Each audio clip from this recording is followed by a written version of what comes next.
ঠিকানা, ও গল্পের ঠিকানা, ও গল্পের ঠিকানা।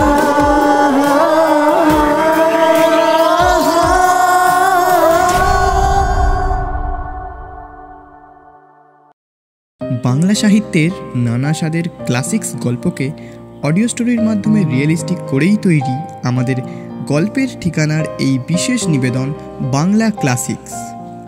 আজ বাংলা ক্লাসিক্সে রয়েছে স্বামী বিবেকানন্দের লেখা অ্যাডভেঞ্চার গল্প সুয়েজ খালে হাঙর শিকার। গল্প পাঠে ও বিভিন্ন চরিত্রে কৌস্তব, এডিটিং ও সাউন্ড ডিজাইনে স্বর্ণদ্বীপ, থাম্বনেল ডিজাইনে শঙ্খ। বাংলা ক্লাসিক্স প্রচ্ছদটি নির্মাণ করেছেন রাকা ব্যানার্জি। শুনতে থাকুন আমাদের আজকের নিবেদন। 14 জুলাই রেড সি পার হয়ে জাহাজ সুয়েজে পৌঁছল। সামনে সুয়েজ খাল।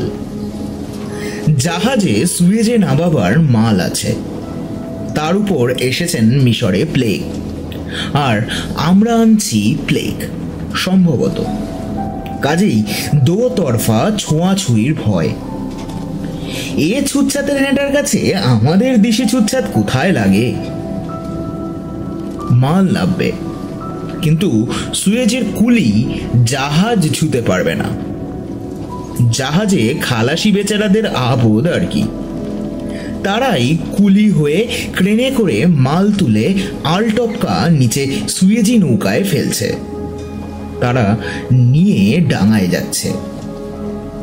কোম্পানির এজেন্ট ছোট লঞ্চে করে জাহাজের কাছে এসেছেন। ওঠবার হুকুম নেই। ক্যাপ্টেনের সঙ্গে জাহাজে নৌকায় কথা হচ্ছে। এ তো ভারতবর্ষ নয় যে গোড়া আদমি প্লেগ আইন ফাইন সকলের পার। এখানে ইউরোপের আরম্ভ। স্বর্গে ইঁদুর বাহন প্লেগ পাছে ওঠে, তাই এত আয়োজন। প্লেগ বিষ প্রবেশ থেকে 10 দিনের মধ্যে ফুটে বেরোন, তাই 10 দিনের আটক। আমাদের কিন্তু 10 দিন হয়ে গিয়েছে, হারা কেটে গেছে। কিন্তু মিশরি আদমিকে ছুলেই আবার 10 দিন আটক। তাহলে নেপেলসেও লোক নামানো হবে না, মার্সাইতেও নয়। কাজেই যা কিছু কাজ হচ্ছে সব আলগোছে। কাজেই ধীরে ধীরে মাল নামাতে সারা দিন লাগবে। রাত্রিতে জাহাজ অনায়াসেই খাল পার হতে পারে যদি সামনে বিজলি আলো পায়, কিন্তু সে আলো পেতে গেলে সুয়েজের লোককে জাহাজ ছুঁতে হবে। ব্যাস 10 দিন কোয়ারেন্টাইন। কাজেই রাতেও যাওয়া হবে না। 24 ঘন্টা এইখানে পড়ে থাকো সুয়েজ বন্দরে। এটি বড় সুন্দর প্রাকৃতিক বন্দর। প্রায় 3 দিকে বালির ঢিপি আর পাহাড়। জলও খুব গভীর। জলে অসংখ্য মাছ আর হাঙর ভেসে ভেসে বেড়াচ্ছে। এই বন্দরে আর অস্ট্রেলিয়ার সিডনি বন্দরে যত হাঙর, এমন আর দুনিয়ার কোথাও নেই। বাগে পেলেই মানুষকে খেয়েছে। জলে নাবে কে? সাপ আর হাঙরের ওপর মানুষেরও জাত ক্রোধ। মানুষও বাগে পেলে ওদের ছাড়ে না। সকালবেলা খাবার দাবার আগেই শোনা গেল যে জাহাজের পেছনে বড় বড় হাঙর ভেসে বেড়াচ্ছে। জলজ্যান্ত হাঙর পূর্বে আর কখনো দেখা যায়নি। গতবারে আসবার সময় সুয়েজে জাহাজ অল্পক্ষণই ছিল, তাও আবার শহরের গায়ে। হাঙরের খবর শুনেই আমরা তাড়াতাড়ি উপস্থিত। সেকেন্ড ক্লাসটি জাহাজের পাছার ওপর। সেই ছাদ হতে বারান্দা ধরে কাতারে কাতারে স্ত্রী পুরুষ ছেলে মেয়ে ঝুঁকে হাঙর দেখছে। আমরা যখন হাজির হলুম তখন হাঙর মিয়ারা একটু সরে গিয়েছেন। মনটা বড়ই ক্ষুণ্ণ হলো। কিন্তু দেখি যে জলে গাংধারার মতো এক প্রকার মাছ ঝাঁকে ঝাঁকে ভাসছে। আর একরকম খুব ছোট মাছ জলে ঠিক ঠিক করছে। মাঝে মাঝে একটা বড় মাছ, অনেকটা ইলিশ মাছের মতো চেহারা, তীরের মতো এদিক ওদিক দৌড়চ্ছে। মনে হলো বুঝি উনি হাঙরের বাচ্চা, কিন্তু জিজ্ঞেস করে জানলুম তা নয়, ওর নাম বনিটো।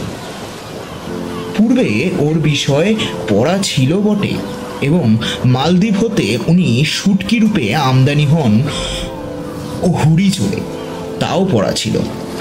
ওর মাংস লাল ও বড় সুস্বাদু, তাও শোনা আছে। এখন ওর তেজ আর বেগ দেখে খুশি হওয়া গেল।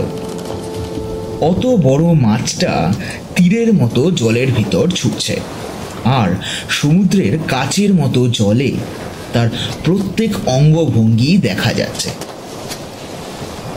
20 মিনিট, আধ ঘন্টাটাক এই প্রকার বনিটোর ছুটোছুটি আর ছোট মাছের কিলিবিলি তো দেখা যাচ্ছে। আধ ঘন্টা 3 কোয়ার্টার, ক্রমে তিতি বিরক্ত হয়ে আসছি। এমন সময় একজন বললে, ওই ওই। 10-12 জন বলে উঠল, ওই আসছে, ওই আসছে। চেয়ে দেখি দূরে একটা প্রকাণ্ড কালো বস্তু ভেসে আসছে 5-7 ইঞ্চির জলের নিচে। ক্রমে বস্তুটি এগিয়ে আসতে লাগলো। প্রকাণ্ড থ্যাবড়া মাথা দেখা দিলে সে গদাই লস্করি চাল। বনিটোর শো শো তাতে নেই, তবে একবার ঘাড় ফেরালেই একটা মস্ত চক্কর হলো। বিভীষণ মাছ গভীর চালে চলে আসছে, আর আগে আগে 2-1টা ছোট মাছ, আর কতকগুলো ছোট মাছ তার পিঠে গায়ে পেটে খেলে বেড়াচ্ছে। কোনোটা বা জেকে তার ঘাড়ে চড়ে বসেছে। ইনি শশাঙ্গপাঙ্গ হাঙর। যে মাছগুলি হাঙরের আগে আগে যাচ্ছে তাদের নাম আরকাটি মাছ বা পাইলট ফিশ। তারা হাঙরকে শিকার দেখিয়ে দেয়, আর বোধহয় প্রসাদটা আঁশটা পায়। কিন্তু হাঙরের সেই মুখ বেদানো দেখলে তারা যে বেশি সফল হয় তা বোধহয় নয়। যে মাছগুলি আশেপাশে ঘুরছে, পিঠে চড়ে বসছে, তারা হাঙর চোষক। তাদের বুকের কাছে প্রায় 4 ইঞ্চি লম্বা ও 2 ইঞ্চি চওড়া চ্যাপ্টা গোলপানা একটা স্থান আছে। তার মাঝে যেমন ইংরেজি অনেক রবারের জুতোর তলায় লম্বা লম্বা জুলি কাটা কিরকিরে থাকে, তেমনি জুলি কাটা কাটা। সেই জায়গাটা ওই মাছ হাঙরের গায়ে দিয়ে চিপসে ধরে, তাই হাঙরের গায়ে পিঠে চড়ে চলছে দেখায়। এরা নাকি হাঙরের গায়ে পোকামাকড় খেয়ে বাঁচে। এই 2 প্রকার মাছ পরিবেষ্টিত না হয়ে হাঙর চলেন না, আর এদের নিজের সহায় পারিষদ জ্ঞানে কিছু বলেনও না। এই মাছ একটা ছোট হাতসুতোয় ধরা পড়ল। তার বুকে জুতোর তলা একটু চেপে দিয়ে পা তুলতেই সেটা পায়ের সঙ্গে চিপসে উঠতে লাগলো। ওই রকম করে সে হাঙরের গায়ে লেগে যায়। সেকেন্ড ক্লাসের লোকগুলির বড়ই উৎসাহ। তাদের মধ্যে একজন ফৌজি লোক, তার তো উৎসাহের সীমা নেই। কোথা থেকে জাহাজ খুঁজে একটা ভীষণ বড়শির জোগাড় করলে। সে কুয়োর ঘটি তোলার ঠাকুরদাদা। তাতে সেরখানেক মাংস আচ্ছা দড়ি দিয়ে জোর করে জড়িয়ে বাঁধলে। তাতে এক মোটা কাছি বাঁধা হলো। হাত 4 বাদ দিয়ে একখানা মস্ত কাঠ ফাতনার জন্য লাগানো হলো। তারপর ফাতনা শুদ্ধ বড়শি ঝুপ করে জলে ফেলে দেওয়া হলো। জাহাজের নিচে একখানা পুলিশের নৌকা আমরা আসা পর্যন্ত চৌকি দিচ্ছিল, পাছে ডাঙার সঙ্গে আমাদের কোনো রকম ছোঁয়াছুঁই হয়।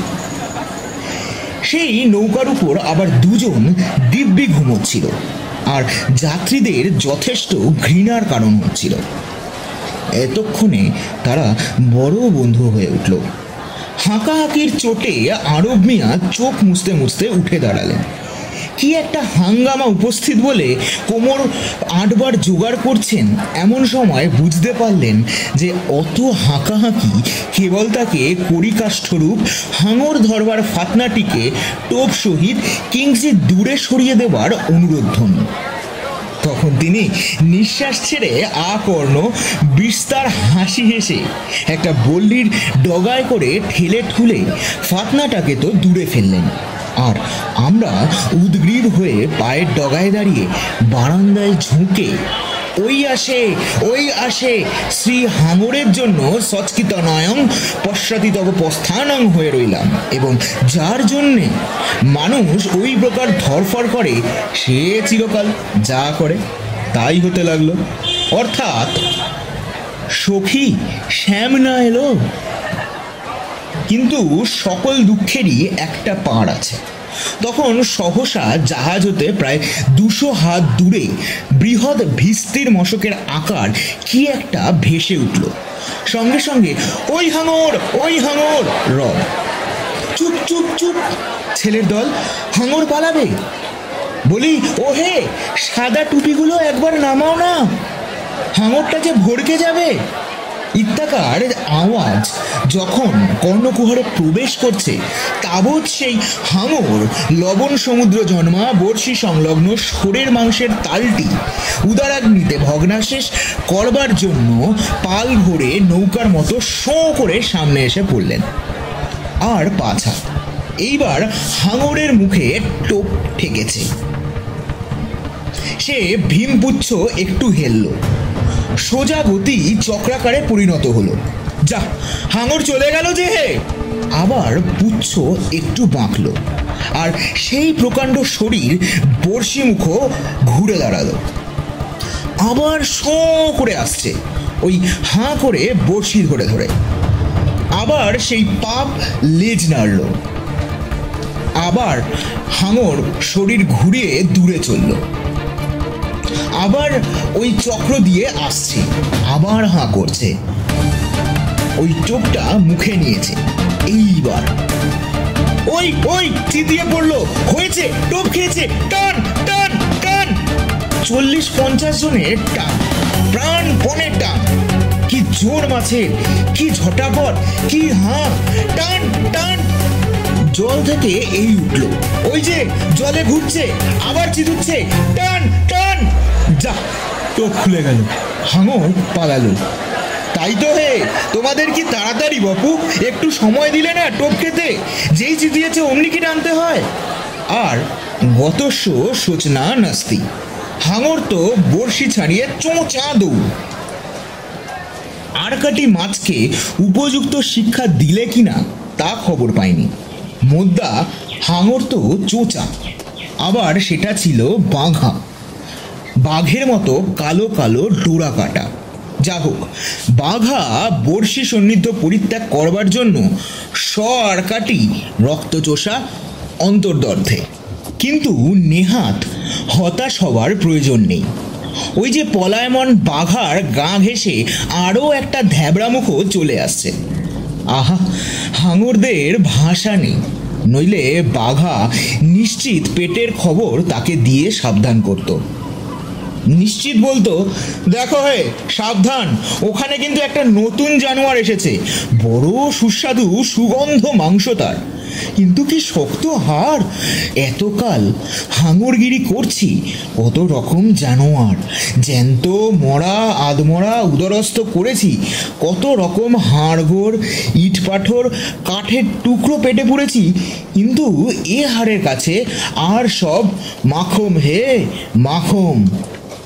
এই দেখ না আমার দাঁতের দশা, চোয়ালের দশা কি হয়েছে বলে একবার সেই আকটি দেশ বিস্তৃত মুখ বেদান করে আগন্তুক হাঙরকে অবশ্যই দেখাতো।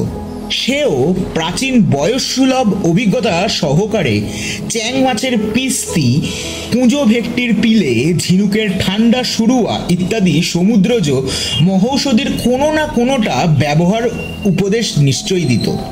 কিন্তু যখন ওসব কিছুই হলো না, তখন হয় হাঙরদের অত্যন্ত ভাষার অভাব, নতুবা ভাষা আছে কিন্তু জলের মধ্যে কথা কওয়া চলে না। অতএব যতদিন না কোনো প্রকার হাঙুরে অক্ষর আবিষ্কার হচ্ছে ততদিন সে ভাষার ব্যবহার কেমন করে হয়। অথবা বাঘা মানুষ ঘেঁষা হয়ে মানুষের ধাত পেয়েছে কিনা তা ধ্যাবড়াকে আসল খবর কিছু না বলে মুচকি হেসে ভালো আছে তো হে বলে সরে গেল। আমি একাই ঠকবো? আগে যান ভগীরথ শঙ্খ বাজায়ে, পাছু পাছু যান গঙ্গা। শঙ্খধ্বনি তো শোনা যায় না, কিন্তু আগে আগে চলেছেন পাইলট ফিশ, আর পাছু পাছু প্রকাণ্ড শরীর নাড়িয়ে আসছেন ঠ্যাবড়া। তার আশেপাশে নৃত্য করছেন হাঙর চোষা মাছ। আহা, ও লোভ কি ছাড়া যায়? 10 হাত দরিয়ার উপর ঝিকঝিক করে তেল ভাসছে, আর খুশবু কত দূর ছুটেছে তা থ্যাবড়াই বলে দিতে পারে। তার উপর সে কি দৃশ্য! সাদা লাল জর্দা এক জায়গায়, আসল ইংরেজি শুয়োরের মাংস কালো প্রকাণ্ড বড়শির চারিধারে বাঁধা, জলের মধ্যে রং বেরঙের গোপীমণ্ডল মধ্যস্থ কৃষ্ণের ন্যায় দোল খাচ্ছে। এবার সব চুপ, নড়ো না চড়ো না, আর দেখো তাড়াতাড়ি করো না। মোদ্দা কাছির কাছে কাছে থেকো। ওই বড়শির কাছে কাছে ঘুরছে, টোপটা মুখে নিয়ে নেড়ে চেড়ে দেখছে। দেখুক, চুপ চুপ। এইবার চিত হলো। ওই যে আড়ে গিলছে, চুপ, গিলতে দাও। তখন থ্যাবড়া অবসরক্রমে আর হয়ে টোপ উদরস্থ করে যেমনি চলে যাবে অমনি পড়ল টান। বিস্মিত থ্যাবড়া মুখ ঝেড়ে চাইলে সেটাকে ফেলে দিতে, উল্টো উৎপত্তি। বড়শি গেল বিধে, আর ওপরে ছেলে বুড়ো জোয়ান দে টান, কাছি ধরে দে টান। ওই হাঙরের মাথাটা জল ছাড়িয়ে উঠল। টান ভাই টান! ওই যে প্রায় 8খানা হাঙর জলের উপর। বাপ রে বাপ, কি মুখ! ও যে সবটাই মুখ আর গলা হে। টান! ওই সবটা জল ছাড়িয়েছে। ওই যে বড়শিটা বিধছে, ঠোঁট এফোর ওপর টান। থাম থাম! ও আরো পুলিশ মাঝি, ওর লেজের দিকে একটা দড়ি বেঁধে দাও তো, নইলে যে এত বড় জানোয়ার টেলে তোলা দায়। সাবধান হও ভাই, ও লেজের ঝাপটায় ঘোড়ার ঠ্যাংও ভেঙে যায়। আবার টান। কি ভারী হে! ওমা, ও কি? তাই তো হে, হাঙরের পেটের নিচ দিয়ে ওটা কি ঝুলছে? ও যে নাড়ি ভুড়ি। নিজের ভারে নিজের নাড়ি ভুড়ি বেরুলো যে। যাক, ওটা কেটে দাও, জলে পড়ুক, বোঝা কমুক। টান ভাই টান! এ যে রক্তের ফোয়ারা হে, আর কাপড়ের মায়া করলে চলবে না। টান! এই এলো। এইবার জাহাজের উপর ফেলো। ভাই হুঁশিয়ার, খুব হুঁশিয়ার। তেরে এক কামড়ে একটা হাত ওয়ার, আর ওই লেজ সাবধান। এইবার এইবার দড়ি ছাড়। থুপ! বাবা, কি হাঙর! কি ধপাত করে এই জাহাজের উপর পড়ল! সাবধানের মার নেই। ওই কড়িকাঠখানা দিয়ে ওর মাথায় মারো। ও হে ফৌজি ম্যান, তুমি সে পাইল, এ তোমারই কাজ। বটে তো। রক্তমাখা গায়ে কাপড় ফৌজি যাত্রী কড়িকাঠ দিয়ে দুম দুম দিতে লাগলো হাঙরের মাথায়। আর মেয়েরা আহা কি নিষ্ঠুর, মেরো না ইত্যাদি চিৎকার করতে লাগলো, অথচ দেখতেও ছাড়বে না। তারপর সে বিভৎস কাণ্ড এইখানেই বিরাম হোক। কেমন করে সে হাঙরের পেট চেরা হলো, কেমন রক্তের নদী বইতে লাগলো, কেমন সে হাঙর ছিন্ন অন্ত্র, ভিন্ন দেহ, ছিন্ন হৃদয় হয়েও কতক্ষণ কাঁপতে লাগলো, নড়তে লাগলো, কেমন করে তার পেট থেকে অস্থি, চর্ম, মাংস, কাঠ টুকরো এক রাশ বেরোলো, সেসব কথা থাক। এই পর্যন্ত যে সেদিন আমার খাওয়া দাওয়ার দফা মাটি হয়ে গিয়েছিল, সব জিনিসেই সেই হাঙরের গন্ধবোধ হতে লাগলো। এ সুয়েজ খাল খাত স্থাপত্যের এক অদ্ভুত নিদর্শন। ফার্ডিন্যান্ড লেসন্স নামক এক ফরাসি স্থপতি এই খাল খনন করেন। ভূমধ্যসাগর আর লোহিত সাগরের সংযোগ হয়ে ইউরোপ আর ভারতবর্ষের মধ্যে ব্যবসা বাণিজ্যের অত্যন্ত সুবিধা হয়েছে। মানব জাতির উন্নতির বর্তমান অবস্থার জন্য যতগুলো কারণ প্রাচীনকাল থেকে কাজ করছে তার মধ্যে বোধহয় ভারতের বাণিজ্য সর্বপ্রধান। অনাদিকাল হতে উর্বরতায় আর বাণিজ্য শিল্পে ভারতের মতো দেশ কি আর আছে? দুনিয়ার যত সুতির কাপড়, তুলো, পাট, নীল, লাক্ষ, চাল, হিরে, মতি ইত্যাদির ব্যবহার 100 বছর আগে পর্যন্ত ছিল, তা সমস্তই ভারতবর্ষ হতে যেত। তাছাড়া উৎকৃষ্ট রেশমি পশমিনা কিংবা খাপ ইত্যাদি এদেশের মতো কোথাও হতো না। আবার লবঙ্গ, এলাচ, মরিচ, জায়ফল, জৈত্রী প্রভৃতি নানাবিধ মশলার স্থান ভারতবর্ষ। কাজেই অতি প্রাচীনকাল হতেই যে দেশ যখন সভ্য হতো তখন ওই সকল জিনিসের জন্য ভারতের ওপরই নির্ভর হতো। এই বাণিজ্য দুটি প্রধান ধারায় চলত, একটি ভাঙা পথে আফগানি ইরানি দেশ হয়ে, আর একটি জলপথে রেড সি হয়ে। সিকান্দার শাহ ইরান বিজয়ের পর নিয়াকুটস নামক সেনাপতিকে জলপথে সিন্ধু নদের মুখ হয়ে সমুদ্র পার হয়ে লোহিত সমুদ্র দিয়ে রাস্তা দেখতে পাঠান। বার্লিন, ইরান, গ্রিস, রোম প্রভৃতি প্রাচীন দেশের ঐশ্বর্য যে কত পরিমাণে ভারতের বাণিজ্যের উপর নির্ভর করত তা অনেকে জানেন না। রোম ধ্বংসের পর মুসলমানি বাগদাদ ও ইটালির ভেনিস ও জেনোয়া ভারতের বাণিজ্যের প্রধান পাশ্চাত্য কেন্দ্র হয়েছিল। যখন তুর্কেরা রোম সাম্রাজ্য দখল করে ইতালীয়দের ভারত বাণিজ্যের রাস্তা বন্ধ করে দিলে তখন জেনোয়া নিবাসী কলম্বাস অর্থাৎ ক্রিস্টোফার কলম্বাস আটলান্টিক পার হয়ে ভারতে আসবার নতুন রাস্তা বার করবার চেষ্টা করেন। ফল আমেরিকা মহাদ্বীপের আবিষ্কার। আমেরিকায় পৌঁছেও কলম্বাসের ভ্রম যায়নি যে এ ভারতবর্ষ নয়। সেই জন্যই আমেরিকার আদিম নিবাসীরা এখনো ইন্ডিয়ান নামে অভিহিত। বেদে সিন্ধুদের সিন্ধু, ইন্দু দুই নামেই পাওয়া যায়। ইরানিরা তাকে হিন্দু, গ্রিকরা ইন্ডুস করে তুললে তাই থেকে ইন্ডিয়া। ইন্ডিয়া মুসলমানি ধর্মের অভ্যুদয়ে হিন্দু দাঁড়ালো কালো অর্থাৎ খারাপ, যেমন এখন নেটিভ। এদিকে পর্তুগিজরা ভারতের নতুন পথ আফ্রিকা আবিষ্কার করলে ভারতের লক্ষ্মী পর্তুগালের উপর সদয় হলেন। পরে ফরাসি, ওলন্দাজ, দিনেমার, ইংরেজ। ইংরেজের ঘরে ভারতের বাণিজ্য, রাজত্ব সমস্তই। তাই ইংরেজ এখন সকলের উপর বড় জাত। তবে এখন আমেরিকা প্রভৃতি দেশে ভারতের জিনিসপত্র অনেক স্থলে ভারত অপেক্ষাও উত্তম উৎপন্ন হচ্ছে। তাই ভারতের আর তত কদর নেই। এ কথা ইউরোপীয়রা স্বীকার করতে চায় না। ভারত নেটিভ পূর্ণ। ভারত যে তাদের ধন সভ্যতার প্রধান সহায় ও সম্বল সে কথা মানতে চায় না, বুঝতেও চায় না।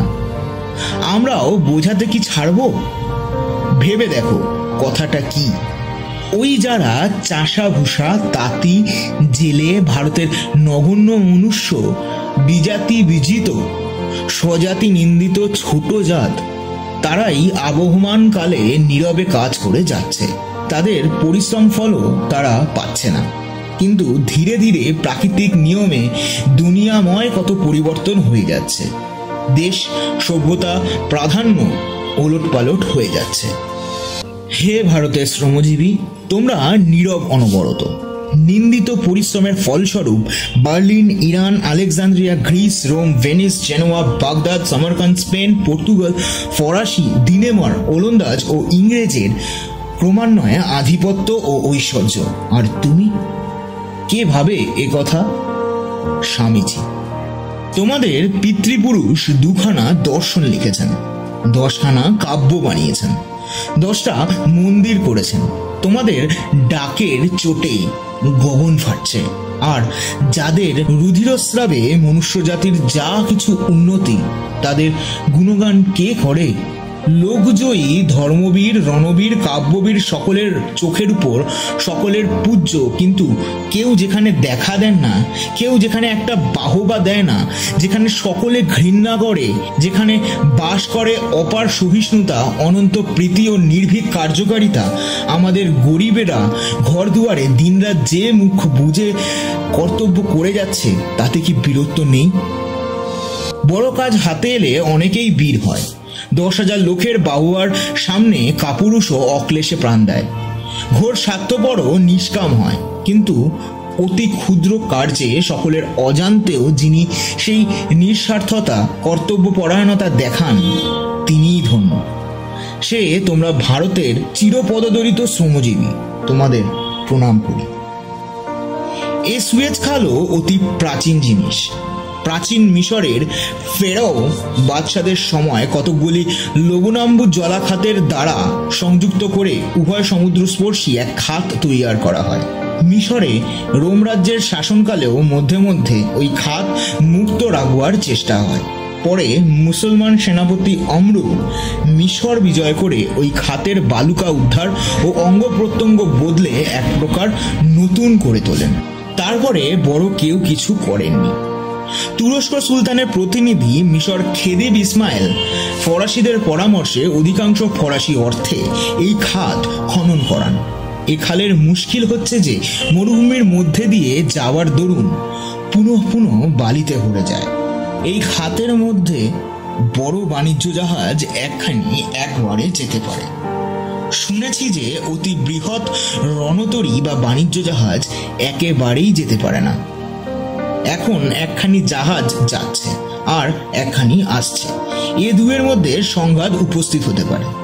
এই জন্য সমস্ত খালটি কতগুলি ভাগে বিভক্ত করা হয়েছে এবং প্রত্যেক ভাগে দুই মুখে কতকটা স্থান এমনভাবে প্রশস্ত করে দেওয়া আছে যাতে 2-3খানি জাহাজ একত্রে থাকতে পারে।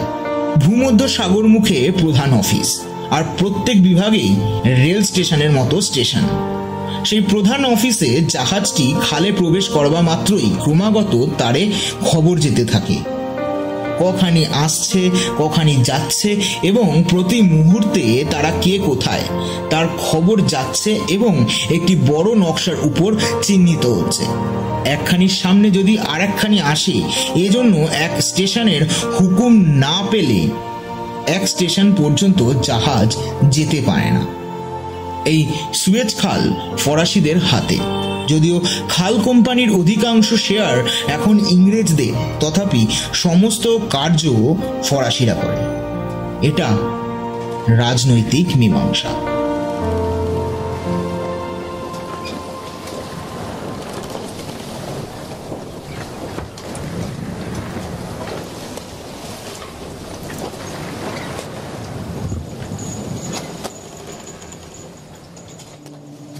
শেষ হলো আমাদের আজকের গল্প।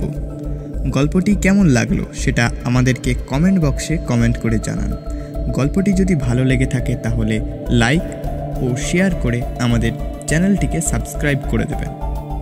শুনতে থাকুন গল্পের ঠিকানা, যেখানে নানা স্বাদের গল্প শোনানোই আমাদের মূল লক্ষ্য। ধন্যবাদ।